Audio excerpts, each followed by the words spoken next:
Pero en la época anterior a nosotros, en el Nuevo Testamento, en el Antiguo Testamento y el Nuevo Testamento, cuando las mujeres no podían tener hijos, sufrían una vergüenza social. Porque era una marca, como que no había bendición, recibían un estupor, un rubor, una condición de que Dios no la visitaba. Y tenemos casos en la palabra, porque Sara era estéril. Una mujer estéril con un hombre que había que darle quizás a una mujer que trabajaba con ellos para que pudiera tener una criatura. Pero Dios estableció una bendición para Sara. Y como Sara, muchas mujeres más en la palabra eran estériles o estériles. Pero no vamos a hablar de Sara, vamos a detenernos y a mirar de otra perspectiva en el día de hoy a Ana. Y me gustó, digo a Ana, porque la semana pasada la hermana Patricia aperturó con Ana en el libro de Ana y leyó en gran parte a Ana y dijo luego, compartan, terminen de leerlo en su casa, ¿verdad? Y llegó a mi corazón cuando estaba analizando en casa, pensando en casa. Y digo, la verdad que la historia de Ana es una gran historia. Pero miremos a Ana, porque yo he predicado de Ana, pero vamos a ver de Ana en otra perspectiva como esa gran mujer. Cuando nosotros pasamos situaciones adversas, debemos pensar en Ana, porque fue una mujer constante en las cosas que hacía. No desfalleció, no se amilanó, sino que ella siguió hacia adelante. Ella tenía un marido que la amaba, dice la palabra, en el libro de Primera de Samuel, capítulo 1. Y da la genealogía de Elcana, que significa Dios ha redimido. Y dice la palabra que este hombre amaba a Ana, pero tenía dos mujeres. Tenía a Penina, pero dice que a cada quien en el tiempo que subían a hacer el sacrificio y la ofrenda, en ese tiempo él repartía a cada quien su proporción. Pero dice la palabra que para Ana había una parte escogida, porque amaba a Ana. Independientemente de que esta mujer no le había dado hijos, amaba a Ana. Y esta era como una condición donde ella se sentía regocijada. Pero Ana era una mujer que era sometida a su marido. ¿Acaso disfrutaba Ana tener que subir a Silo cada año?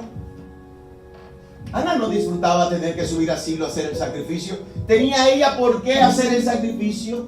Dios le había dado descendencia a ella para hacer un sacrificio. Dios la había bendecido a ella para ir a Silo a hacer el sacrificio. Al contrario, cuando ella llegaba allá, se incrementaba su dolor y su angustia. Porque la palabra dice, vamos a ver lo que dice la palabra. La palabra dice que su rival, ella lloraba porque su rival la irritaba, la enojaba y la entristecía. Oiga eso. La irritaba, la enojaba y la entristecía, porque le sacaba en cara lo que Ana no podía. Y esta mujer entregada a su esposo, en el hebreo se llama Hana, que significa gracia. Ya esta mujer, independientemente de que estaba amargada y que estaba llorosa y se enojaba y se entristecía, tenía un nombre que en un momento determinado de su vida vendría sobre de ella una gracia, un favor de Dios, aunque ella no lo conocía. Pero Ana era insistente. Y habían cosas totalmente que corregir.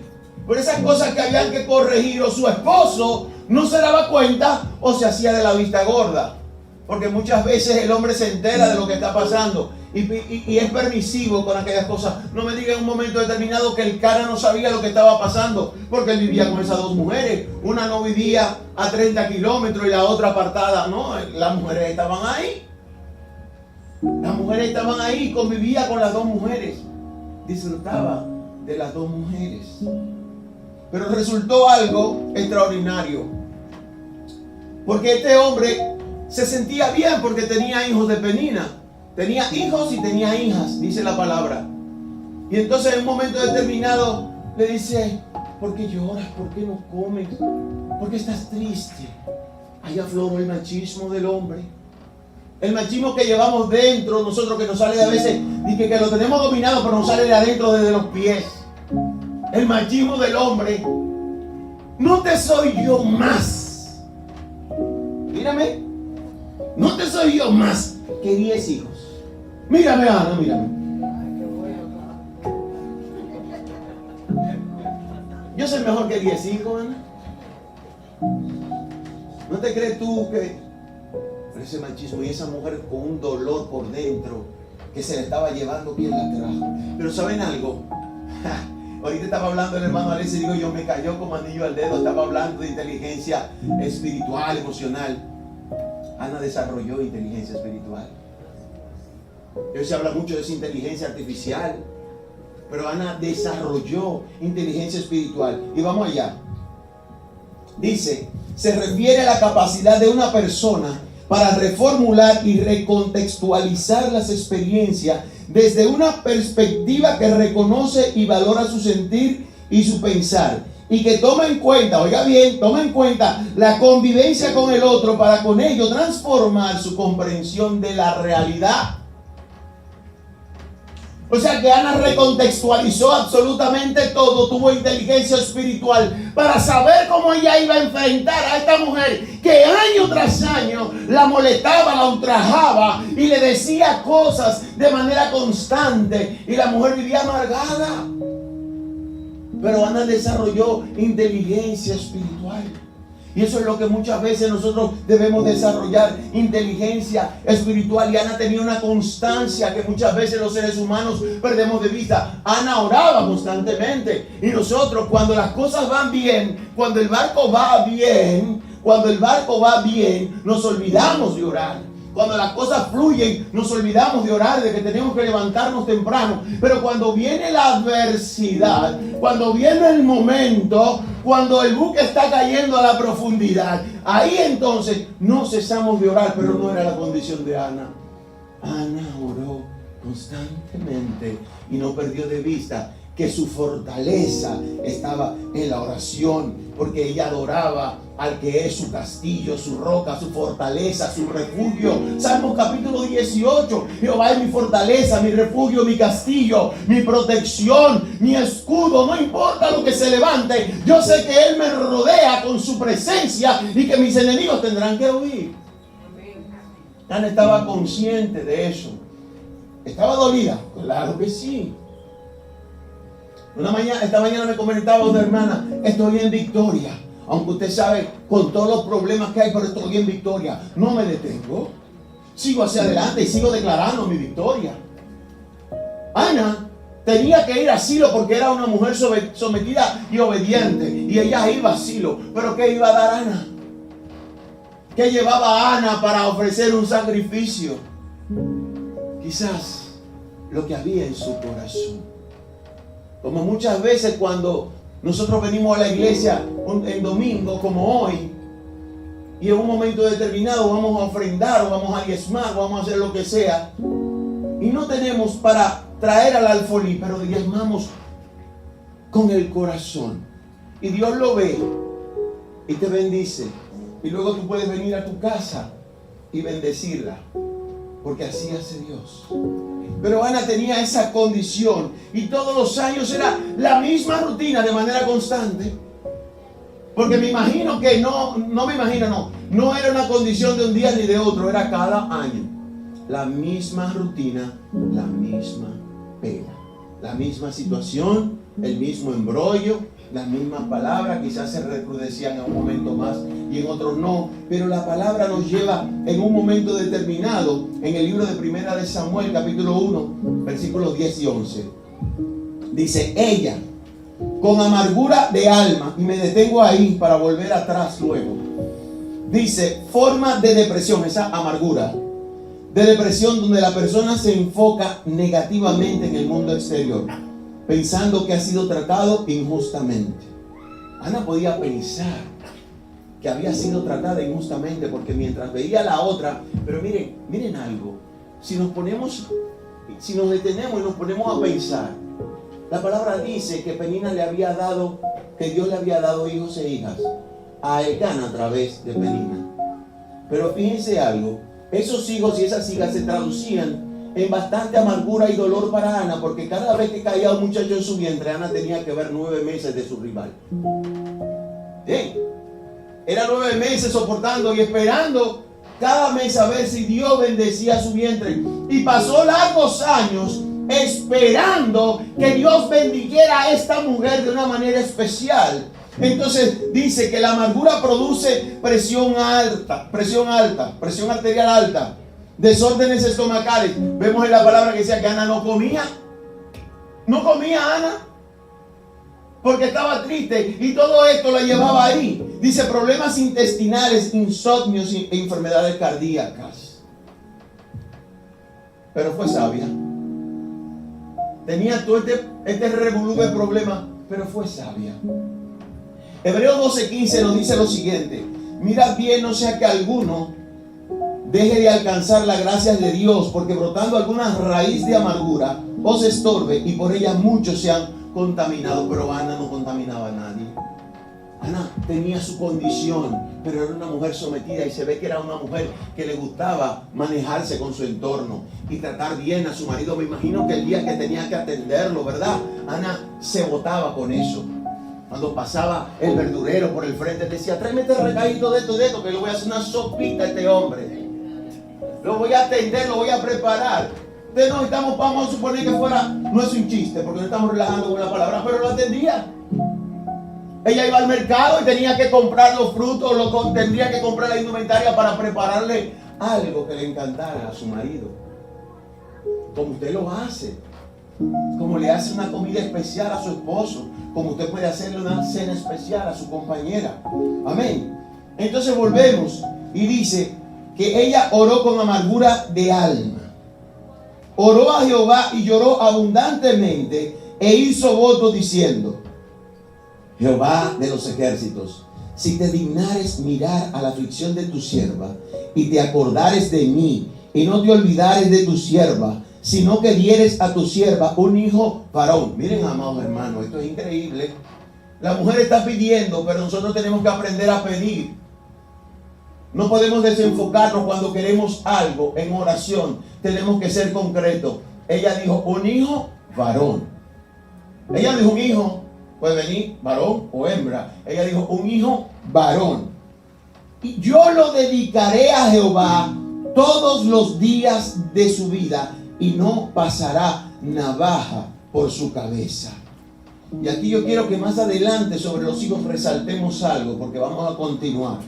Y mientras esta mujer entregaba su alma, derramaba su alma en llanto y en oración, Elí, el sacerdote, confundió a esta mujer con una mujer ebria, porque la palabra delata que la mujer no se oía lo que hablaba, sino que había solamente un movimiento en sus labios, ¿verdad? Por la oración que ella le estaba teniendo, o tenía su conversatorio con el Señor. Eso es lo bueno de nosotros poder orar con nuestro papá, que podemos vaciar nuestro corazón hacia Él. Podemos decirle a Él cosas que nosotros no nos atrevemos a decirle a nadie más. Y cuando nos trancamos ahí, cerrada la puerta, en lo secreto, y nos vaciamos ahí al Padre, dice que el Padre que te ve en lo secreto te recompensará. ¿Dónde? En público.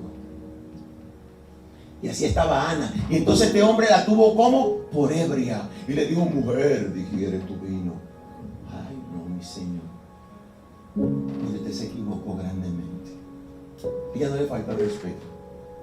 Le dijo: no, mi Señor, yo soy una mujer atribulada de espíritu. Yo soy una mujer que tiene una condición. Si usted supiera lo que hay dentro de mí, si usted supiera lo que yo vivo. Pero ¿cómo explicártelo a ti si ya yo se lo dije al Padre? Entonces dice la palabra que no le quedó de otra, ¿verdad? Digo, la palabra no dice que no le quedó de otra, sino que la palabra dijo: vete y que Jehová cumpla el deseo de tu corazón. Que Jehová te bendiga con lo que tú estás pidiendo. Y dice la palabra que la mujer hizo así, se fue, adoraron. Y dice otra cosa, comió. La mujer comió. ¿Saben algo? Dios se llevó la amargura y la aflicción que había en esta mujer cuando ella se derramó delante de la presencia del Padre. Y sabe que cuando Dios te bendice antes de que llegue el milagro, porque Dios sabía que iba a bendecir a esta mujer, se llevó esa amargura porque Él no iba a permitir que en ese vientre cayera un muchacho amargado, que viniera al revés, que viniera con todas las condiciones que el mundo quiere que traiga. No venía como dijo Jehová, un hombre de bendición, porque en Samuel Jehová alineó una bendición para Israel. La palabra dice que escaseaba la palabra en aquel tiempo. Porque tenía 2 hijos el sacerdote Eli. Pero eran Ofni y Finees. Pero eran 2 sinvergüences. Eran 2 vagabundos. Hacían lo que le daba sus deseos y amenazaban allá. Porque cuando querían de la olla del perol, sacaba con un garfio todo lo que ellos quisieran, con amenazas. Pero dice la palabra que cuando se fueron, escuchó el Señor. Y cuando Ana y Elcana se juntaron, vino la promesa de Dios. Vino el hijo deseado. Y cuando ocurrió de nuevo el tiempo que ella dio a luz, y cuando volvieron a Silo, él le dijo, vete. Ella le dijo, vete. Yo no volveré más hasta el tiempo de que el niño sea destetado. Y yo lo lleve para dejarlo allá para siempre. Mis amados hermanos, esa condición de que esta mujer tenía, esa petición que tenía delante de Dios, fue algo especial y Dios la bendijo, pero también ella cumplió con su responsabilidad. Supongamos que cuando vino a entregar el niño, pongamos un tiempo que habían pasado entre 5 y 7 años, ya el niño estaba instruido, ya el niño estaba educado, ya la madre le había hablado de lo que iba a hacer el niño. Pero cuando ella vino, no vino sola, vino con su sacrificio, lo que ella nunca había podido hacer. Ella vino con su sacrificio de su parte escondida. Analizamos y vamos entendiendo la historia de una mujer que no tenía absolutamente nada, como Dios dio provisión para ella en su vientre. Y si seguimos leyendo, sabemos que no se quedó Samuel nada más, que vinieron hijos e hijas para ella y para Elcana. Dios la bendijo grandemente. Entonces Ana pidió su petición, el Señor cumplió y ella fue y llevó al niño, pero ella no se lo dejó a Elí, ella se lo dejó al que a quien a ella le había solicitado la petición de la bendición, se le entregó a Dios. Y no hay manos más seguras que cuando nosotros entregamos a nuestros hijos y a nuestra familia en las manos del Señor. Cuando los ponemos en sus manos, pueden venir tribulaciones, pueden venir tempestades, pueden venir situaciones, pero vuelve, porque es un hijo de la promesa. Cuando hay un hijo de la promesa, viene porque viene. Y a mí me llamó mucho la atención, porque como los hijos del sacerdote Elí estaba muy descuidado con el asunto de sus hijos. Y como sacerdotes de la casa y que servimos al Señor, nosotros no podemos, primero es Dios, luego la familia y luego el ministerio. Nosotros no podemos descuidar la familia por el ministerio, porque Dios nos va a demandar eso. Elí se había quizás acomodado a las atenciones del ministerio y había descuidado el control de sus hijos, porque estos muchachos nunca tuvieron control. Es evidente que por lo que hacían y ofendían a Dios en las cosas que hacían con las ofrendas del sacrificio, ofendían de una manera tal a Dios que Dios determinó en un momento determinado decir ya, no más. Dios da muchas oportunidades, pero ellos no la aprovecharon. Ellos nunca midieron las consecuencias de sus actos. Y por eso Dios se levantó, se perfiló en Samuel, aquel hombre que hiciera grandes cosas. Y por eso va acompañada de una gran madre que estaba alineada con la palabra. Veamos características que tenía Ana. ¿Cuántos quieren verla? O escucharla, no verla, escucharla, porque sé que se manifiestan en ustedes. Dice, 1, Ana, verdadero amor hacia su esposo. Lo amaba y lo honraba. Ella subía a Silo sin tener nada que ofrecer, pero ella subía porque su marido se lo demandaba. 2, absoluta confianza en Dios. Por encima de su situación, ella seguía siendo fiel a Dios. Por encima de la rutina constante de ver la mujer embarazada, de ver la mujer parir, de ver los hijos crecer ajenos y no tener ella seguía siendo una mujer de absoluta confianza en Dios. 3, dedicada en su hogar, buscaba el bien de su hogar y del entorno, porque nunca ella fracasó. 4, era entendida en lo espiritual, y hablamos que era una mujer con inteligencia espiritual, ¿verdad que sí? Ana sabía que su respuesta solamente venía del Señor y tenía dominio propio, porque aunque ella se enojaba y se irritaba. 6, auténtica fe, estaba segura de que Dios la escuchaba y su respuesta vendría. 7, era paciente, pues perseveraba en la oración. Y debemos notar algo que le dije ahorita que quería que viéramos más adelante, porque estoy casi concluyendo, porque eso es corta la prédica, pero aún no termino. Pero honestamente, debemos darnos cuenta de algo. Ella dijo que si le diera un hijo varón, ella se lo entregaría todos los días a Jehová. Oiga, ella estaba poniendo un acontecimiento futuro que no había llegado aún. Y si lo comparamos con las cosas que acontecen en el día de hoy, los hijos en la casa hacen lo que le vienen sus deseos. Los hijos gobiernan a papá y a mamá, y en casa se hace lo que los hijos dicen. No hacen un fregado, un limpiado, no hacen un lavado, no hacen nada. Y cuando usted se lo dice que tiene que hacerlo, se ponen guapos. Y se enojan. Y dicen, mira mi mano cómo está, mi mano no es para eso. Pero ¿saben qué? Luego acontece que por la flojera de papá y mamá, los hijos salen inservibles. No lo estoy declarando, estoy diciendo lo que acontece. Estoy diciendo lo que hay. Luego viene el llanto, el dolor, la angustia, la desesperación, porque desde que se levanta el muchacho hasta que se acuesta, hay un policía atrás de él. ¿Y a dónde que lo van a buscar el muchacho desde que un policía anda detrás de él? Es a su casa que lo van a buscar.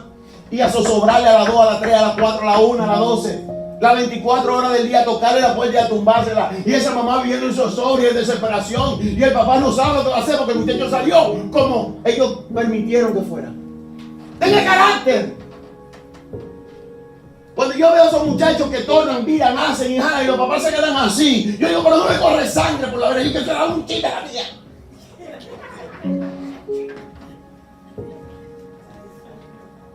Sí, porque es así. Yo veo a veces videos de muchachitos que se comienzan, la mamá llega a un sitio y el muchachito comienza a jalar, a llorar, a brincar, saltar. En un supermercado, si no le dan lo que él quiere, brincan, saltan, se traían en el cielo, le dan una pataleta. Ahí mismo yo los agarro, mire, y los levanto ahí así. Y le doy 3 nalgadas. Que más nunca se quiere comer ni chocolate. Dice, odio ir al supermercado. No, y no relajando que estoy, hermano. A los hijos hay que disciplinarlos.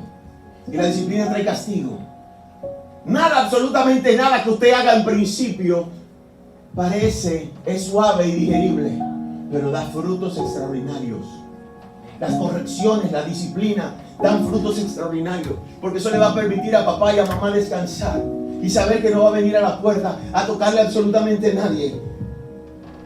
Dios nos da dirección, instruye al niño en su camino y cuando fuere viejo no se apartará de él. Lo instruiste, lo enseñaste, lo llevaste por el buen camino. Si él se desvía, lo hace porque él quiso, pero vendrá porque hay una promesa sobre de él o sobre de ella. Pero muchas veces nos descuidamos y permitimos que los hijos hagan lo que ellos quieran. Yo voy a hacer algo, tenga carácter, ellos no se van a ir del hotel, es muy bueno el hotel.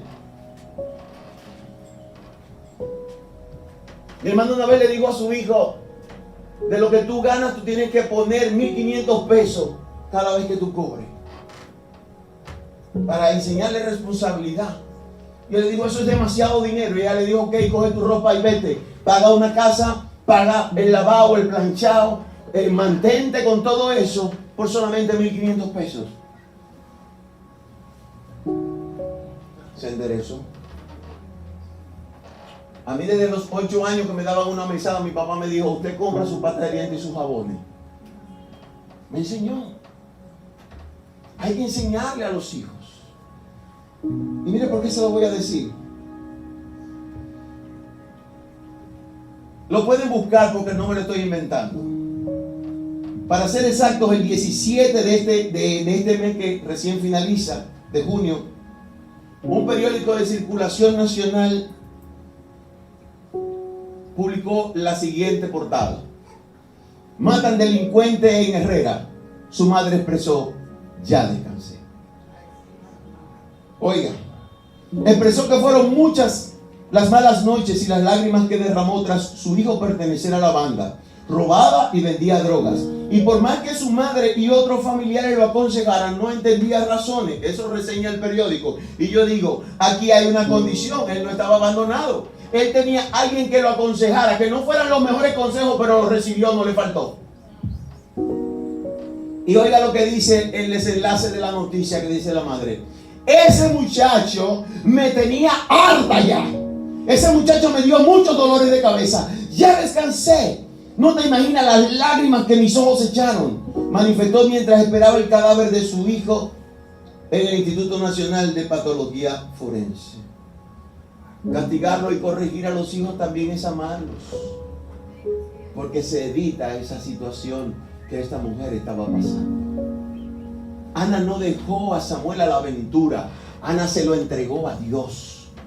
No fue a Elí que se lo entregó para que le diera o le permitiera la costumbre de Ofni y Finés. No, ella se lo entregó a Dios. Y no crea que ella lo olvidó, porque cada vez que dice la palabra que ella subía todos los años, le llevaba una túnica nueva. Ella era preocupada, tejía para su hijo. Y me imagino que cuando subía allá arriba, se ponían a cuentas en el tiempo que compartían. Me imagino que ella le preguntaba, ¿cómo te portas? ¿Cómo estás caminando? ¿Cómo estás, mi hijo? ¿Cómo te sientes? Acuérdate que tú eres un hombre apartado de Dios, para Dios y para hacer la voluntad del Padre. Tú eres un niño que estás encaminado a hacer cosas grandes para Israel, pero tienes que someterte. Si queremos lograr algo, sabemos que tenemos que someternos, tenemos que tener disciplina, tenemos que tener dominio propio. Yo sé que cuesta mucho para los padres tener que levantarse diariamente a bregar con todas las cosas del día. ¿Por qué se lo digo? Porque pasé por ahí. Ella pasó conmigo. Pasamos junto a ese río. Y yo sé que muchos lo han pasado porque ya muchos están descansados. Y ahora los hijos tienen que continuar la obra. O sea, todos pasamos esas situaciones. Pero Ana fue una mujer que estuvo pendiente de su hijo, que nunca lo descuidó. Ana estuvo pendiente de su muchacho.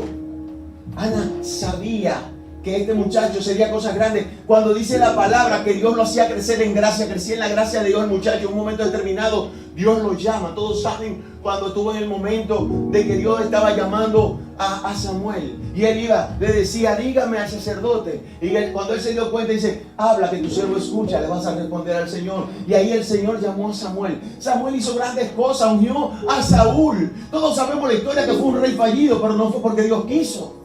Saúl fue fallido porque Dios le había dicho al pueblo que él era su rey, pero el pueblo quería un rey. Y cuando el pueblo quiere un rey, Dios no se opone. ¿Sabe qué Dios dice? No te incomodes, Samuel, es conmigo que se enojan. Ellos quieren un rey, pero mira lo que le va a hacer el rey, le vamos a dar un rey. Y Samuel tuvo que completar la obra de Saúl en un momento determinado. Tuvo que usar su espada, porque Saúl no tuvo la capacidad ni la inteligencia espiritual para hacer el mandato que le habían dado. Luego ungió a David, porque desde el momento que fracasó con Jehová inmediatamente lo desechó y se buscó otro. Y también Samuel ungió a David. Pero Samuel estaba un poco quizás desbordado en sus emociones, y cuando fue a buscar a David quería ungir a los 8 hermanitos, a toditos los que estaban delante de él. Tranquilo, Samuel. Samuel fue un hombre que Dios preparó grandemente. le enseñó muchas cosas. No hay nada mejor que tener como maestro el Espíritu Santo de Dios. No hay mejor maestro que ese. Cuando nosotros le pedimos, por eso no se equivoca la palabra, cuando dice, si tú quieres sabiduría, pídesela a Dios, que Él te la va a dar ampliamente y sin reproche. Él te va a capacitar, Él te la va a dar. Cuando nosotros tenemos los hijos, duelen cuando se van, duelen cuando fracasan, duelen cuando les pasa algo, porque duele. Porque es de ti, algo que salió de tus lomos, algo que salió de ti, de tus lomos, y que salió del vientre de tu compañera, de tu esposa, de tu amada. Y duele porque sabes que hay un sacrificio que usted ha hecho. Duele. Ana tenía este hijo y no lo disfrutó mucho, porque tuvo que entregarlo. Pero sabía que si era Dios que se lo estaba entregando cosas grandes, ella vería en ella. Yo me imagino que el momento que Ana cerró sus ojos, se regocijó por Samuel grandemente. Qué lindo y qué hermoso que una madre entrega a su hijo como lo hizo Ana y ve frutos excelentes y extraordinarios. Toda madre, todo padre desea ver en sus hijos lo mejor. Toda madre y todo padre desea ver lo mejor en sus hijos. Nadie que yo le pregunte va a decir, no, yo no quiero bueno para él. No, todos dicen, yo quiero lo mejor para mis hijos. Y lo mejor de lo mejor muchas veces. Pero hay que enseñarle que lo mejor de lo mejor tiene que ganarse. Entonces, Samuel creció en gracia. Y Ana es una mujer de fe, batalladora. Una mujer a prueba de todo, con un carácter de hierro y sobre todo dominio propio. Ana fue un modelo de madre comprometida con la promesa, responsable con el cumplimiento de la misma. Y entregó a su hijo en un momento determinado. Su vida no fue fácil, pero en perseverar está la victoria, en perseverar están los frutos. Nada es fácil, pero cuando se llega a la meta, lo amargo del camino se vuelve dulce y Dios es quien da eso.